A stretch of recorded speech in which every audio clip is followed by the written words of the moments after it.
Fani menjadi pimpinan pesantren Nurul Falah sejak kapan? Tak sejak tahun 2013. Sejak tahun 2013. Jadi sejak Bapak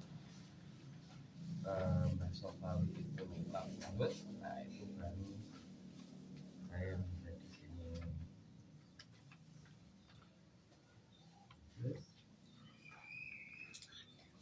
Terus apa tugas dan tanggung jawab menjadi pemimpin pondok itu? Kalau tugas dan tanggung jawab itu ya keseluruhan, secara keseluruhannya itu bertanggung jawab tentang semua berlangsungnya kegiatan yang ada di pondok, termasuk menjaga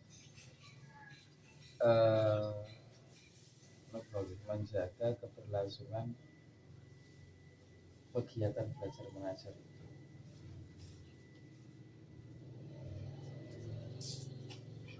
Bisa diceritakan pondok ini berdiri sejak kapan dan atas prakasa siapa? Kalau dulu pada zaman Bapak, kalau saya kan generasi kedua, jadi generasi muasisnya itu almarhumlah Bapak Kiai Haji Muhammad Sofawi itu tahun 71, ya, kira-kira tahun 71, kalau nggak 70, 71. Itu beliau awalnya itu kan di Karaharjan. Nah, di Karaharjan kemudian beliau ke sini itu karena beliau mendapat istri dari putri dari Ibu Munawi. Jadi beliau akhirnya mungkin di sini itu tahun 70. Nah, kemudian santri-santri yang dulu belajar sama Bapak itu di Karaharjan itu juga ikut boyong sini. Nah, tapi zaman dulu belum pondok pesantren, masih taklim. Masih taklim. Itu di zaman tahun 70-an sampai tahun 90-an itu masih taklim. Nama pondok pesantren Nurul Falah itu ada itu karena pertama ada di setiap perkumpulan atau majelis taklim itu memang harus ada data yang ada di Kemenak, kantor Kementerian Agama. Kalau sekarang, kalau zaman dulu Departemen Agama. Nah, zaman dulu kalau wah ini gimana kalau seharusnya kalau di gimana di Depart atau di Kemenak sekarang itu ada yang survei ke sini, ini bukan masih taklim lagi, tapi sudah menjadi pondok pesantren karena sudah ada yang mukim, bahkan yang mukim itu sampai 30-an saat itu. Nah, akhirnya tahun 90-an itu hanya berubah menjadi pondok pesantren Nurul Falah, tapi atas desakan dari Kemenak. Akhirnya kita padahal Bapak dulu memang kalau yang namanya pondok pesantren, wah berat, kalau pondok pesantren itu berat gitu kan. Nah, ya udah karena ada desakan itu, ya udah ini bukan masih taklim lagi tapi pondok pesantren. Nah, akhirnya berubahlah nama dari masih taklim menjadi pondok pesantren. Apa saja kegiatan yang dilakukan di Pondok Nurul Falah ini, Pak? Kalau kegiatannya itu mulai dari jam subuh. Nah, jam subuh, dari kegiatan subuh setiap hari. Kalau setiap harinya itu setelah sholat subuh itu ada kegiatan ngaji, namanya ngaji kitab Nasoihul Ibad. Itu yang ngasto Bapak Nimiyatusin. itu ba'da subuh. Kalau ba'da duha seperti ini biasanya nanti ada kitab Aqidatul Awam. Nah, kitab Aqidatul Awam. Terus nanti kalau ba'da zuhur itu kitab Al-Ibris ngajinya. Al-Ibris. Terus kalau asar itu sorogan Al-Quran. Ba'da maghrib itu sorogan kitab sesuai dengan tingkatannya masing-masing. Lah kitab di sini yang dikaji itu ada kitab Safinah dan kitab Takrib. Namun kitab itu dalam satu kitab itu ada 3 tingkatan. Yang pertama itu kitabah qiraah. Kitabah qiraah itu menulis dan membaca, yaitu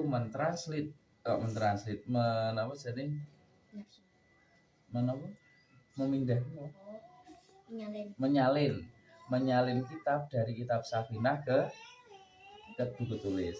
Nah, terus itu namanya, kemudian yang dari buku tulis itu disodorkan untuk ngaji, gitu kan, disorokan. Nah, itu qiraah, kitabah qiraah. Kemudian setelah itu selesai, kita cek, kemudian bukunya itu dicek. Nah, setelah dicek baru nanti bisa menjadi tahapan selanjutnya, yaitu qiraah tarjamah. Qiraah tarjamah itu adalah membaca, menerjemahkan atau translate. Jadi membaca kitab Safinah, kemudian setelah membaca kitab Safinah kemudian ditranslate ke dalam bahasa Indonesia. Nah, setelah itu kok sudah khatam, baru nanti menuju ke, setelah itu selesai, setelah khatam, kemudian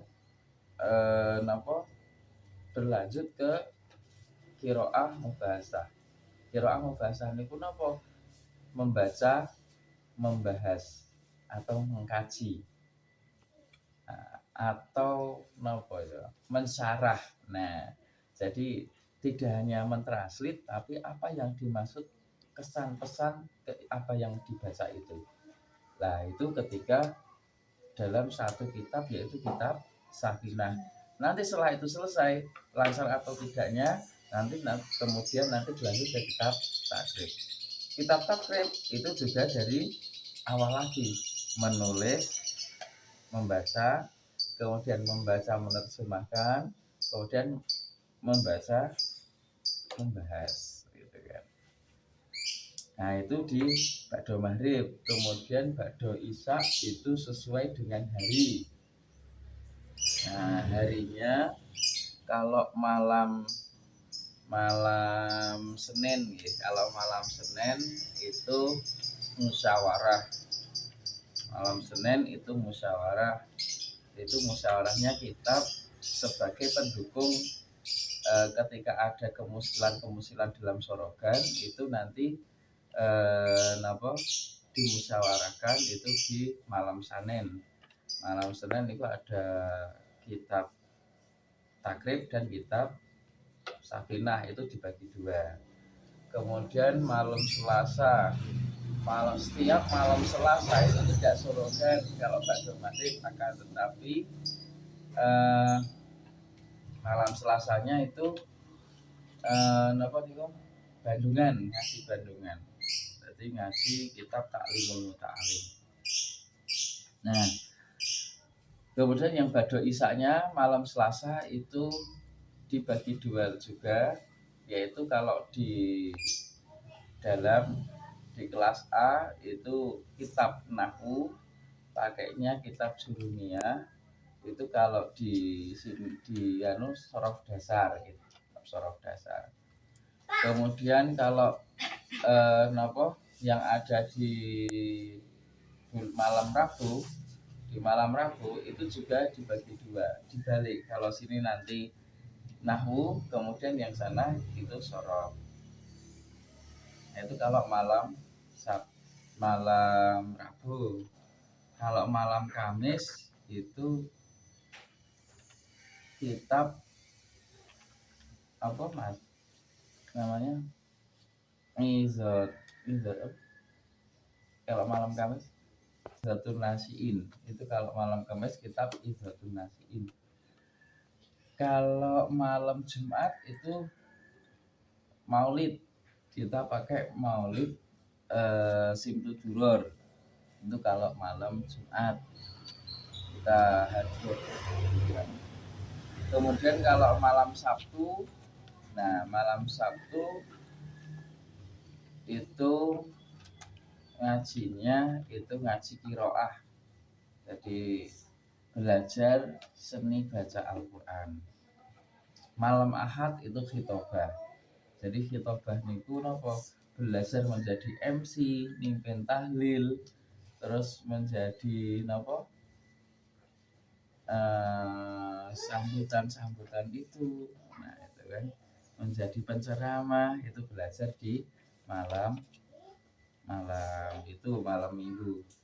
Nah, setiap Ahad atau setiap hari Minggu itu ada kegiatannya niku kalau roan itu apa kerja bakti. Nah, kerja bakti. Tapi pada subuhnya setelah pada subuh itu ziarah dulu. Minggu. Santri di sini ada berapa dan paling jauh dari daerah mana, Pak? Kalau santri di sini itu ada 80-an, ada 80-an. Yang paling jauh untuk tahun ini paling jauh itu dari Lampung.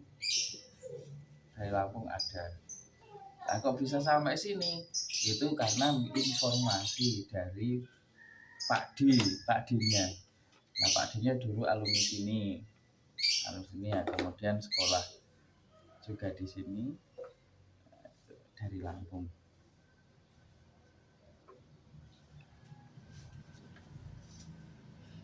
Apakah ada seorang santri di sini tapi tidak mondok?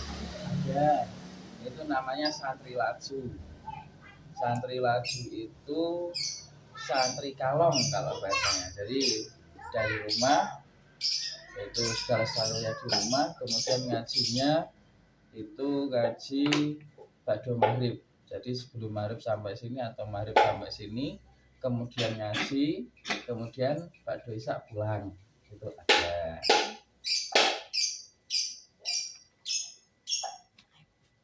Menurut Bapak, sikap-sikap seorang santri yang baik itu bagaimana, nggih, Pak?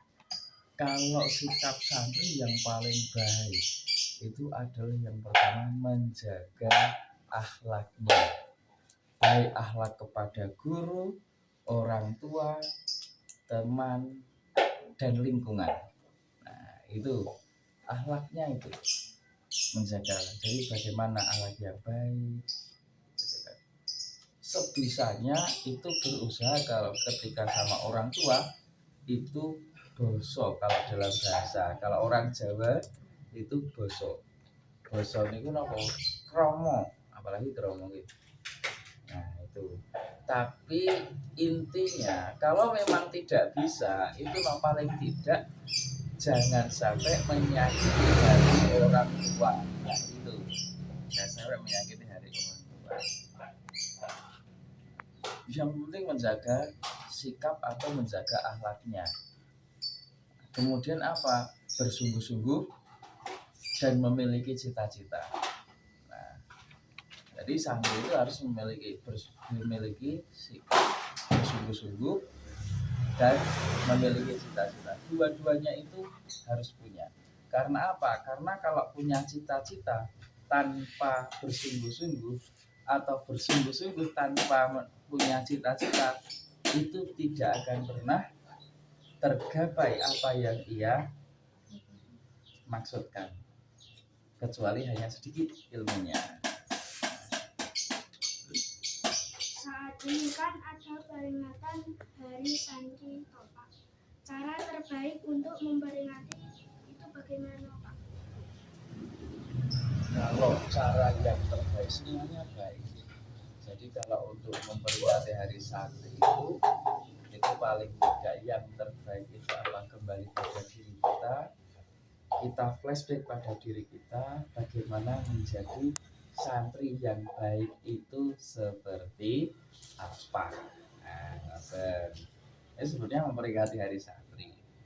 Jadi kalau secara event dan lain sebagainya itu kan show of force niku perayaannya, tapi makna kita mengambil makna peringatan hari santri itu kembali pada diri kita, bagaimana kita menjadi santri, menjadi pencari ilmu itu yang nanti bisa bersungguh-sungguh dan memiliki cita-cita, sehingga nanti bisa menjadi pribadi yang berakhlakul karimah.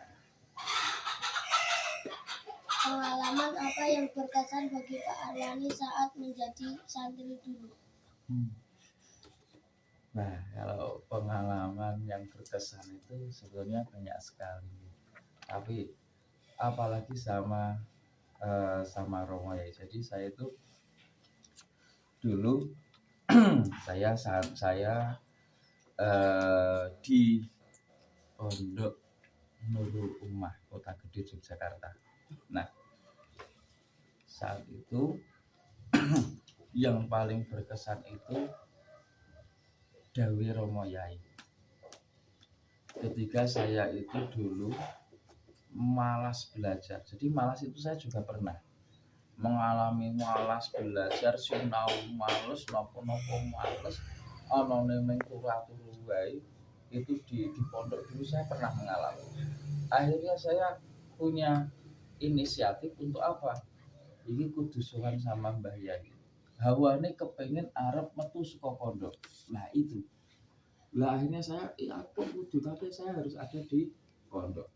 Lah akhirnya pertentangan dalam pemikiran saya, akhirnya saya sowan. Nah, sowan kepada Romo Yai. Romo itu ngendika gini. Jadi saya cuma Yai sowan mriki semoga silaturahim kaping kalih saya nyuwun tambah donga. Donga apa gitu kan? Kalau nyuwun tambah donga, kula pengen kerasan mondok teng mriki gitu kan. Saya pengen itu. Cuma beliau diam sebentar. Akhirnya beliau ngendika, nek pengen weroh ngendi-ngendi sregepo maca. Cuman itu kok. Nah, berarti apa? Kalau pengen ngerti atau tahu mana-mana, nek pengen ngerti ngendi-ngendi, kalau pengen tahu dunia luar, itu napa? Maka sregep-sregepo maca. Napa? Maka bersungguh-sungguhlah untuk membaca. Karena apa? Membaca adalah lentera hati. Membaca adalah jendela dunia, kan itu. Terus apa saja sih persiapan yang harus dilakukan untuk menjadi santri di pondok pesantren itu, Pak? Yang pertama, kalau langkah persiapan itu nopo mental. Belajar dulu. Ya belajar. Jadi mental harus pisah dengan orang tua. Nah, mental. Yang pertama mental dulu. Mental. Karena di pondok itu nopo belajar untuk mandiri. Nah, terus nopo belajar untuk istiqomah. Istiqomah itu apa? Ajek jejek. Nah, ajek tur jejek. Terus Jika ada santri yang tidak kerasan mondok di sini, biasanya terus diapakan Pak supaya jadi kerasan? kalau biasanya, kalau di sini kan ada jadi ngeten nggih. Keberhasilan santri itu karena adanya kerjasama dari 3 unsur. Yang pertama dari pihak pondok pesantren, lembaga pendidikannya, kemudian yang kedua itu dari pihak orang tuanya, yang ketiga itu dari pihak santrinya. Jadi keberhasilan itu memang tiga unsur itu. Nah kemudian bagaimana jika ada santri yang tidak kerasan di pondok, kemudian kok terus pulang dan sebagainya, kita koordinasikan kepada orang tua. Akhirnya kita koordinasi sama orang tua, semuanya kita musyawarah teng mriki. Jadi musyawarah di sini. Jadi tidak dipaksakan. Tapi apa? Orang tua milih gimana, putranya pilih gimana, santri pilih gimana. Nah kemudian kita cari solusi. Nah itu seperti itu. Saran untuk teman-teman di MI Ma'ruf Munkar apa nggih, Pak?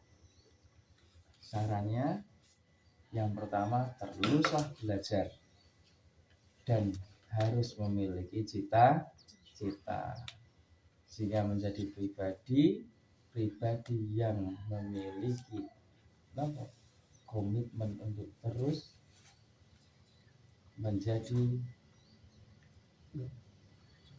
pelajar yang memiliki ilmu dan akhlakul karimah.